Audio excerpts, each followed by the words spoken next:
Hello, dear friends. We are happy to welcome you on the Creative Society channel. My name is Olga. Today I will be co-hosting with Irina. I'm happy to introduce David Broday. Is a professor and member of the Environmental, Water and Agricultural Engineer Department in the Faculty of Civil and Environmental Engineering in the Technion. He is also the director of the Technion Center of Excellence in Exposure Science and Environmental Health. Greetings, David. We are happy to see you today. Could you please share more about yourself and about technology? Yes, good day or good morning to everyone. My name is David Broday. I'm professor of atmospheric sciences at the Technion, Israel Institute of Technology. So I'm professor of atmospheric science, and my expertise is both in the environmental part of the atmospheric science, so it's atmospheric meteorology, air pollution, aerosol science, and so on. And on the interface between these topics and human health, because I'm also working on exposure to inhalable pollutants, mainly inhalable pollutants, and because they are inhalable, clearly they are suspended in the air. But the topic of today is a little bit different, and I think that we are going to talk about extracting vapor from the air, water vapor from the air, for the production of potable water, useful to be consumed by people. So basically, the atmosphere is a reservoir of water, but the water are not in liquid phase, but they are in a vapor phase. And this is unfortunate because our life is built or require liquid water, because the chemistry that life on Earth use, all the chemical reaction that are part of the biochemical or biochemistry that life use on Earth, is happening in aqueous form. So it's an aqueous reaction or aqueous chemistry. By the way, the air contains water in a vapor phase in the amount which is basically almost equivalent to the amount of all the surface liquid water, potable, fresh water, I'm talking, not salty water, on Earth. So basically, on Earth and the underground. So basically, the atmosphere contains as much water as the surface and under the surface. And it is hard to produce water even on the surface. We have to dig wells and we have to pump the water out. And sometimes the water are not potable and we need to treat them. Either they are contaminated or they are salty, and we need to remove the salts by, say, desalination or something like this. Similarly, but differently, the water in the atmosphere are also not ready to be used because they're in the vapor phase. So you need, or we need, or someone need to turn them into liquid phase in order to be able to use them for drinking water mainly, or for cooking, or using them for as nutrition, but clearly not for washing, or not for washing clothes or for washing ourselves, because it's too expensive. So the main point is to take the water from the air and to convert them into liquid water. Now, this idea is an old idea. It's nothing new. And over the history, many people attempt to do it. And today there are tens of firms that are saying that they can do it, because it's very, very simple. You simply have to cool the air. And by cooling the air, you get condensation of vapor on surfaces. It's like in a bathroom. We are bathing or douching in warm water, so there is a lot of vapor in the air, And when the vapor touch the mirror or some surfaces which are cooler, it condenses and we get droplets on the surfaces. So basically the same idea can hold as a industry. If you take the air, you cool it, and you condense the water and you collect the dripping water. And this dripping water are clear and clean if the surfaces are clean and clear, and they can be used for drinking even without any treatment. Of course, you have to check it on industrial scale, but they are pure water. You get water without anything, like desalinated water before people add or the industry add some minerals to the water. It's pure H2O, which is, of course, unhealthy because we need also nutrients or minerals to be added to the water. So water needs to be treated. But the same idea holds for extracting water from the air. Nonetheless, it's very expensive. It's very, very expensive because in order to cool the air, you have to invest a lot of energy.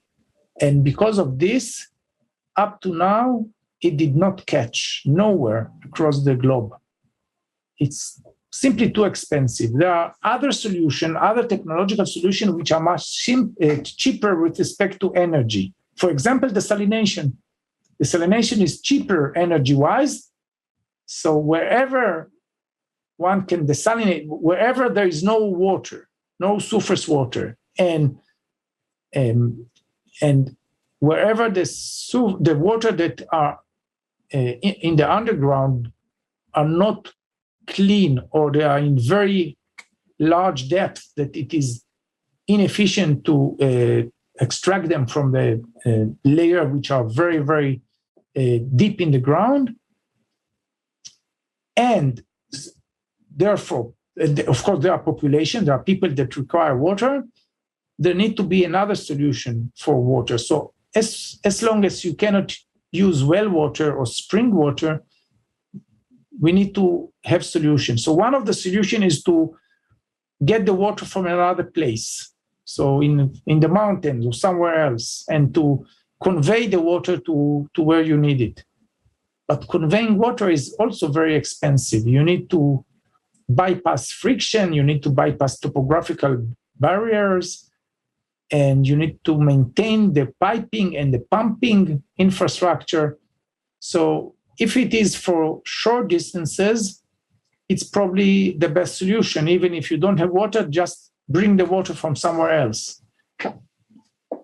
If it's long distances, what people do is, instead of building infrastructure, which is very expensive to maintain, they use trucks. You get water by trucks, but this is also very expensive because you pay the gasoline to make the trucks to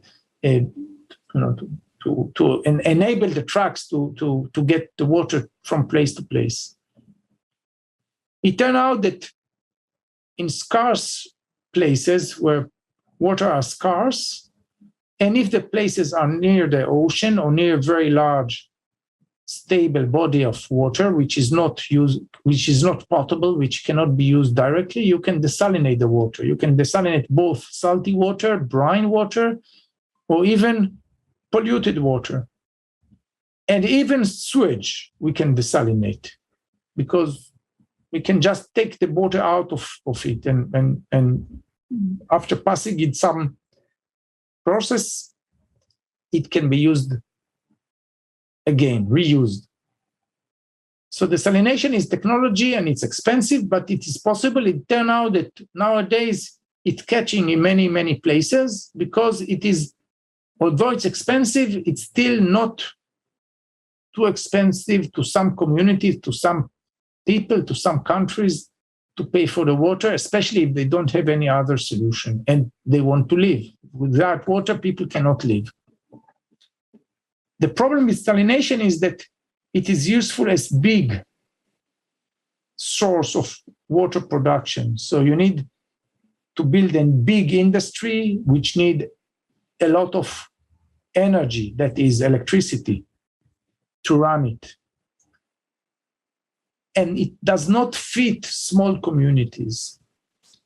So if you have small communities, you are left back with the same idea of, okay, do desalination in one place, build infrastructure, and pipe the desalinated water after treatment to the small communities. So desalination is a central technology, a central solution. And it fits where there is a lot of population and a lot of demand of water. It doesn't fit small villages or small communities. Now, if the location or the area is very rich with surface water, you can do distributed production by digging different wells and producing different communities from different wells. That's excellent, and this might be or will be the cheapest way.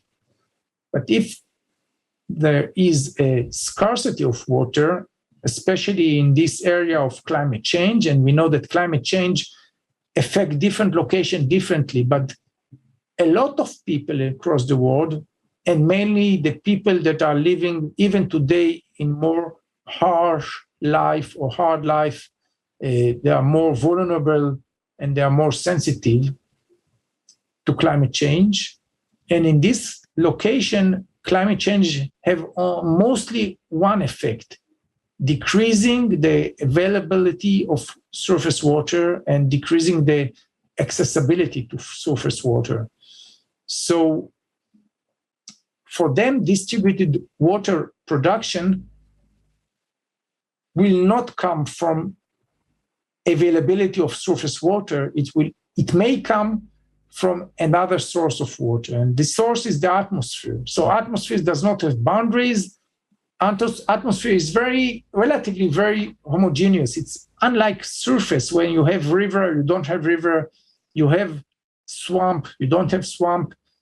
Atmosphere on large scale is much more homogeneous, clearly not global wise, but on large area scale.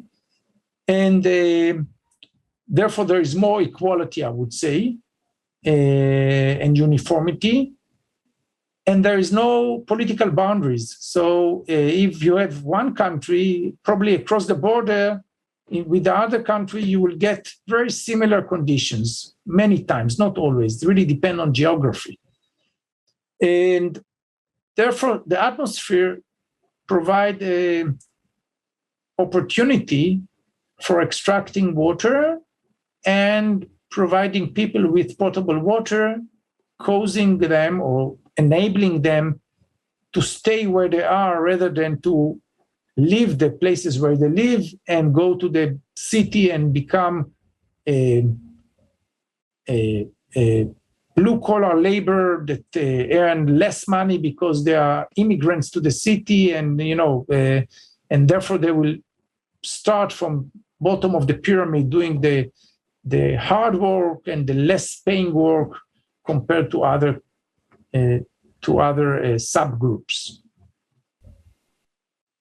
So there is technology to extract water from the air, and I'm not sure that I should go over it now, but clearly I want to say that it is very expensive. And it's even much more expensive than desalination.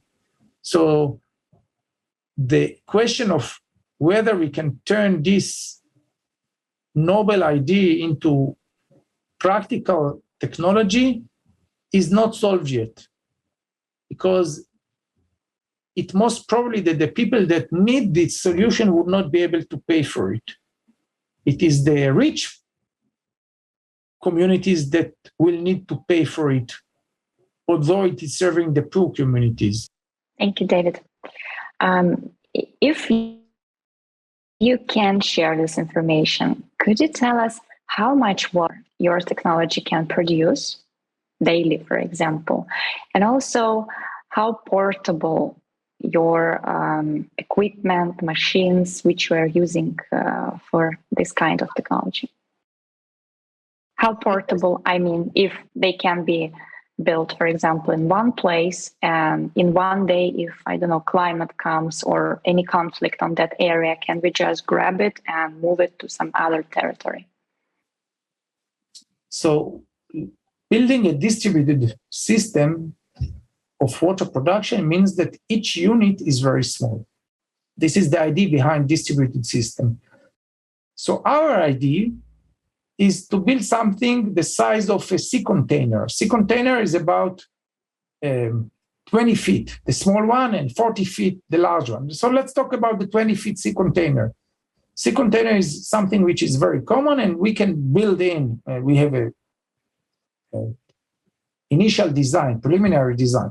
We can build in this technology into a sea container. Of course, it will not be contained in a sea container. It needs to be open to the atmosphere. So you have to take a sea container, you have to open some windows and connect the technology that is inside the container with the environment outside so that it can extract or suck the air, extract the water, push the dry air or the drier air outside. So, but the main idea is to have a sea container so that it can be portable by sea or even by airplane if there's an emergency, and it can be shipped to location, either a long surface or long shipment is either, as I said, mainly by sea, and then land surface transportation is either by a track or semi-trailers or trailers. And yes, you need roads in this case. And if there are no roads, the last mile should be by, helicopters or by airplanes that will just drop it in a location, which is possible. So it is portable in this sense. I must say here that it's not enough. You need energy for this. So if there is a location where there is no energy, no grid, no power plant, you need to supply also energy. So on top of this device, let's call it, or unit, you need to develop energy source. For example, if this is a place that have a lot of sun and you want to use the energy from a photovoltaic field that produce energy to supply food for this machine to be able to extract the water. Now, with respect to the first question, how much water? So it really depends on the engineering design. But we think that in one container, with a conservative design that we have, we can produce about 1,000 liters per day. And 1,000 liters per day may be small or large, depending on how many people should use it. But according to the WHO, a person needs to drink, let's say, only to drink and to get about 5 liters 5 liters of water per day. Now, if this is too small and you want to, we know that, for example, for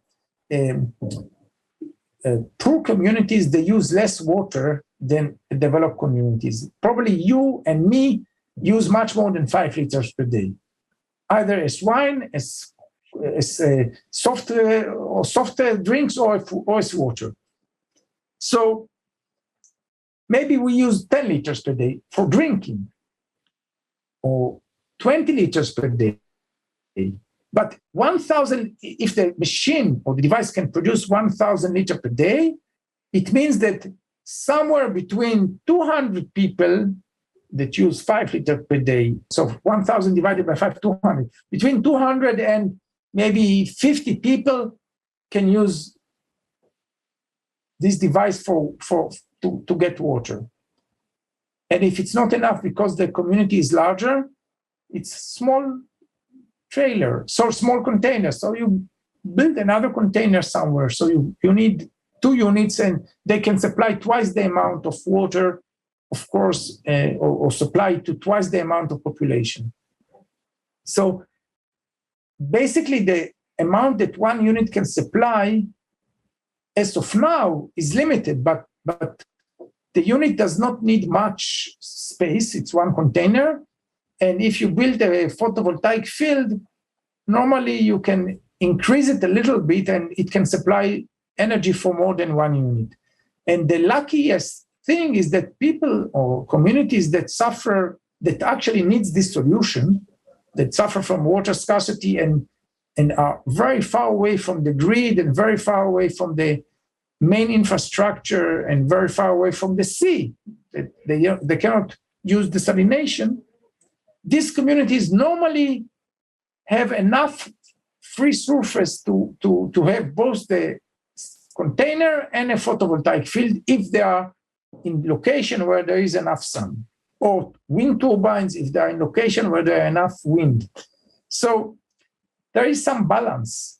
Location that may be benefited from this technology, or where this technology is advantageous, normally will have enough surface area and cheap surface area without not expensive surface area where energy can also be produced. So that the amount of people that can be using this solution is actually depends on the number of units that you built in this area. It's not related to the capacity of one unit on how much water one unit produces. And if you ask how much energy we need, this is actually depending nowadays on the level of development of this technology, which is not matured yet. This is something that I must say. It's not mature yet because we already know that we can save energy if we build it better, and we have some ideas how to build it better because we learn about the technology and we built it. We have a prototype. We got a lot of experience with it. And we know how to improve it technologically or engineering-wise.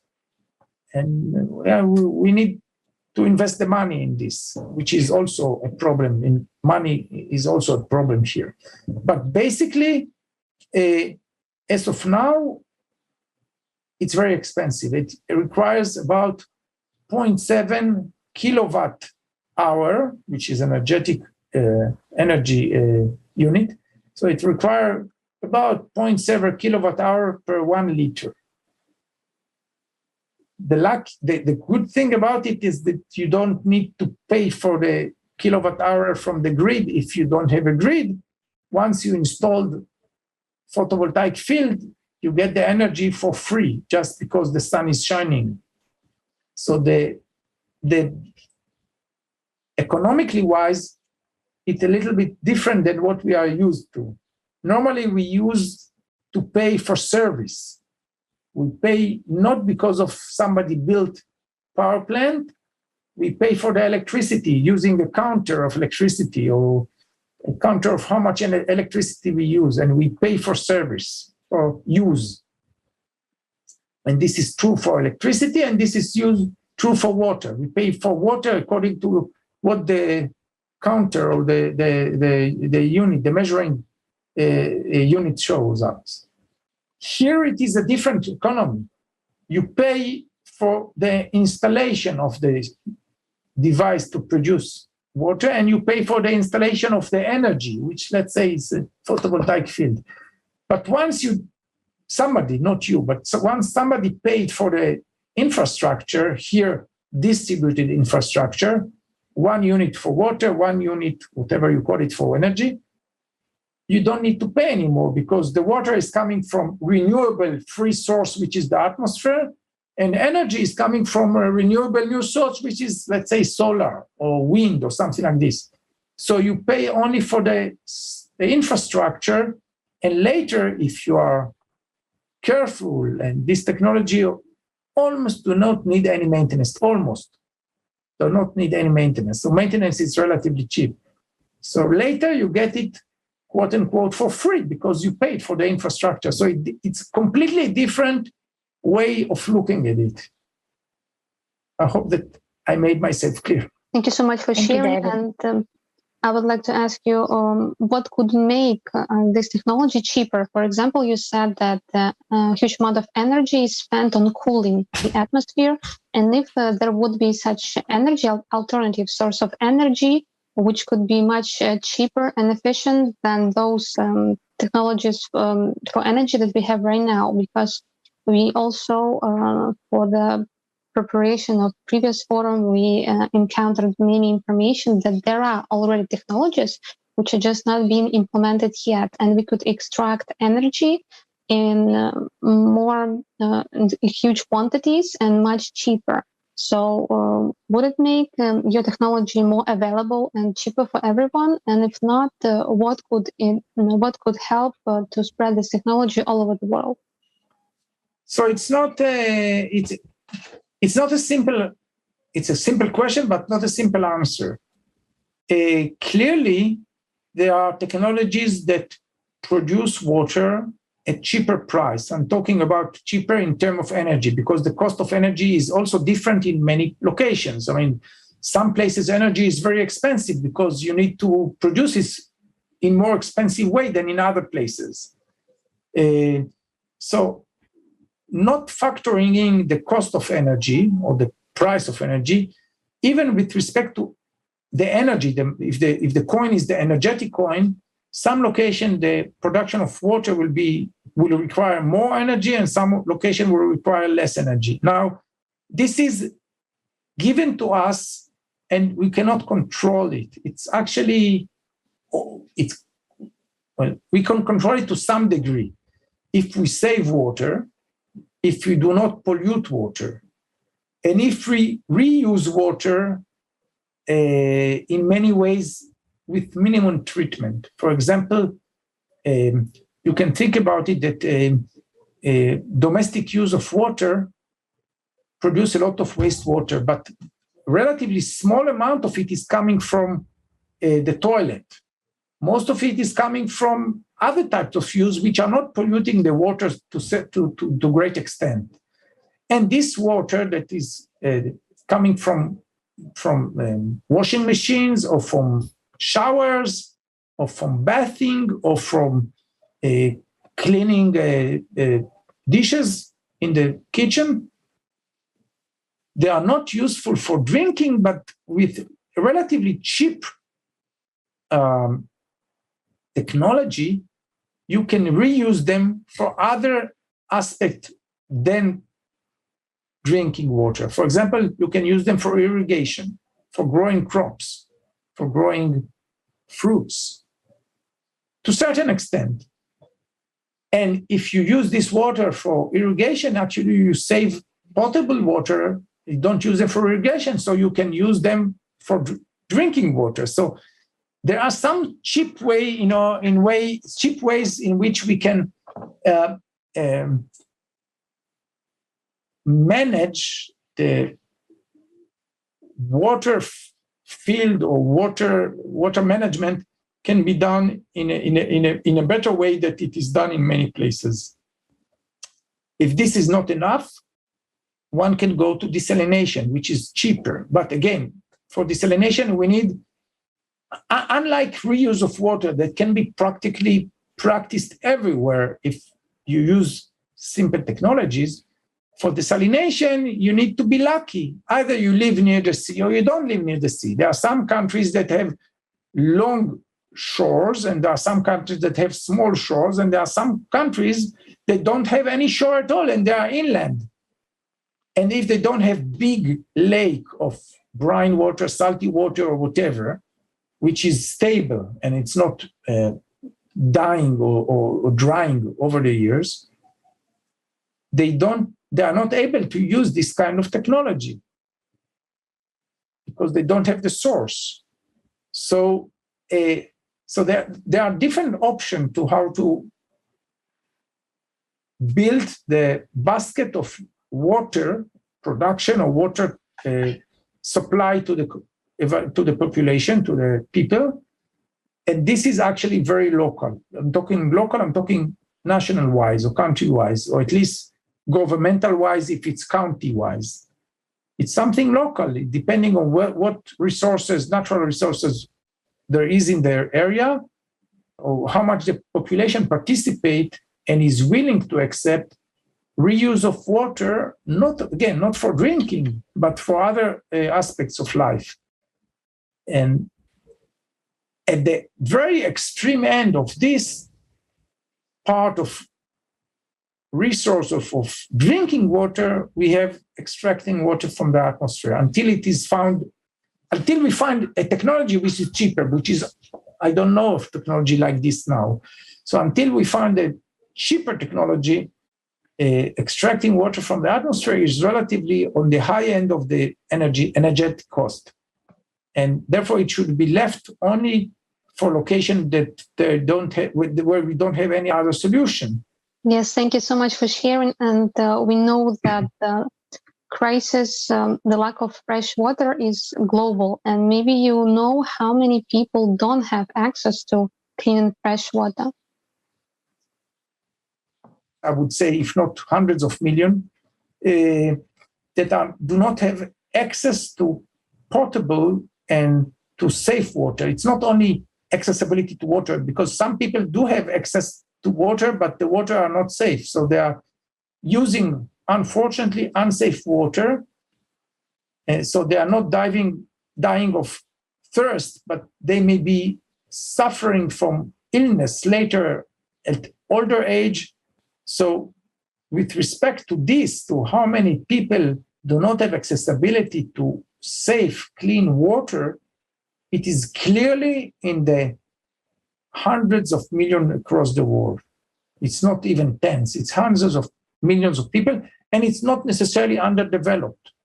It's sometimes developed countries that have relatively polluted water because the industry pollutes the water, because wastewater are not treated correctly. And it may happen in the most developed countries across the world. We all know that there were some cases in the United States also, which is very developed countries, of polluted water. And of course, once the institution know about it, after testing, checking and examining, of course, these waters are not used by the population. But sometimes, until you find the problem, it takes some time. And people are using polluted water even without knowing it. So it happened in Israel, it happened in Europe, it happened in many places in Europe, it happened in, actually, over the years, it happened in every developed country. No one developed country did not suffer from at least once in a time with some problem with a water service, potable water service, which are safe. But developed countries know how to deal with it, know how to control it, and cut the supply of polluted water very, very, very fast, I would say. Underdeveloped countries, sometimes people do not have any other accessibility to water, and they are deliberately using unsafe water because for them, it is better to use unsafe water than not to drink water at all, because without water, they will die. So they are forced to use unsafe water, and unsafe water may not become safe by boiling them. Some problems are not solved by boiling the water if you are not distilling them completely, just boiling them, not distilling them. Just not all the contaminants die by increasing the water temperature to 90 degrees or to 100 degrees or something like this. Distillation is something else, but we are not talking about distillation. We are talking about thermal treatment, and thermal treatment does not clean all the polluted water from all the pollutants. Thank you so much for sharing this information. And you also today touched upon the topic of climate change. And we know that climate is changing rapidly and climate disasters are escalating because we conduct research on the Creative Society platform. We understand that there are more and more natural disasters happen all over the world. The frequency and intensity is increasing.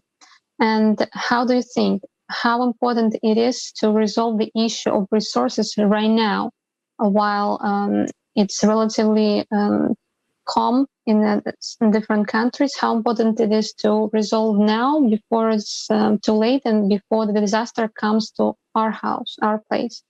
The answer is very simple. It's very important to try to resolve, or at least to start to manage the problem right now, because I dare say that we don't have the opportunity and the privilege to try to do it in the far future. That is, our generation or maybe our children's generation still have the chance to solve it and to adapt to live to it. That is, our children would not live in the same world that our parents lived in. They live in many places in a area that is affected by climate change, whether it higher heat load or extreme precipitation for short period of time, so flooding, or maybe more diseases because of spreading of mosquitoes or other types of vector that transfer diseases. So our children will certainly live in a different world, and they will need to adapt to it. And if they are lucky, they will be able to adapt to it because we will invest and invent technologies. But the lifetime for this is very, very short. So we need to invent technologies now, and we need to cut emission and to solve other things now, because otherwise, two things will happen. First of all, we won't be able to develop enough technologies to be able to solve the problem. Secondly, it will be very expensive, and it will cause huge gaps across the world. So there will be some communities, some countries, some people that will be able to pay for the technology. And over the years, there will be less and less people that will be able to pay for it. So the gaps will be very, very huge. It's like salary gaps. It's like exposure to technologies today. It's like air pollution gaps between different locations. Responsibility for the next generations, because this is the main issue. Whether we are responsible to people that were not born now and we will never know, because they will born after we die. But if we think that we have responsibility, there is only one answer for this. We have to do something now and very quick and with a lot of force, with a lot of intensity. And those of us that think that we don't have a responsibility for other people that we don't know and we will never know, even today, that people that live now, but I don't know if I'm not responsible for them, each of us will live as a wolf, only we live his own life, and chaos will develop, if it already developed, and Earth will solve the problem for sure. Thank you so much, David. It's clearly we are living difficult times. Our society is not so easy and not perfect, neither for people, neither for innovators, scientists, specialists like you. What in this world is driving you to develop such a technology, you and your colleagues? I don't know. Many, many things. Let's face it, it's a blend of many things. You want to leave impact. It's a lot of ego. You want to leave impact. You want to think that you do important things. So for sure, there is a personal aspect to this. But on the other hand, and which is not less important, and actually more important, is there is some sort of moral and responsibility, as I said. It's not me, but had many people that work on this field of environment and health, of climate change, etc. And not all of them are scientists, but a lot of people across the world. But if these people would feel that the most important thing is to improve their own personal quality of life by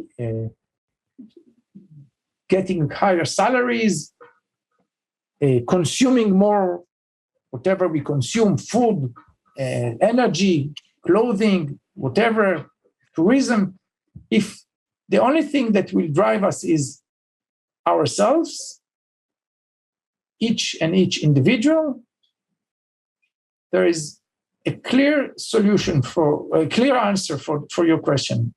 Nothing will happen because we won't be able to connect, and if nothing will happen, we will go in only in one direction. And this direction is increasing the situation in a much faster speed because they are exponentially increasing. It's not linear increase, it's exponential increase. The more they increase, the faster they increase. And there are some people that look at it from different aspects of view, and I cannot imagine all the reasons for this for all the people. And actually, I never thought about it for myself. I'm doing it because it's interesting. Personally, I don't think that to have more than you need brings you to anywhere, because eventually all of us die, and all of us die in the same way. We don't need anything after our death. This is my belief. So you can die very rich and you can die very poor, but all of us get to the same point. So if this does not bring, and we know that having more, whatever it is, having more cars, having more clothes, having more food, and having more money, mostly we know from, it's not me, many people, social scientists that did research on this, know that this does not bring you to be a happier person. Owning is not equivalent to happiness. People that own more and have more to spend are not necessarily happier. And I think the basic thing is that we all want to be happy. So each of us need to search for the things that make him happy with whatever makes him happy. And if each of us will be happy, the world will be better. That's for sure. Yes, if as long as happiness is not coming on top of is not happening when you are causing other people to be unhappy. Because if your happiness is by stepping on other people that cause them to be unhappy, that will not bring the world to be a better place. But as long as our happiness is absolute without causing other people to be unhappy, I think that this is the best, at least for me. But I'm not representing anyone. I'm representing only myself. Yeah, thank you for sharing. And if each of us would implement this inner desire to change the world for the better and do something good for other people, if each individual would do that, our world would already change for the better. That's for sure. And how do you think can we resolve those global issues such as lack of water, such as hunger, in our current format of society where money is on the first place and human life is not valuable? I don't know, because I know I may be the privileged one that can survive. Some people are not privileged as me and do not survive. So I'm not preaching anything, I must say. But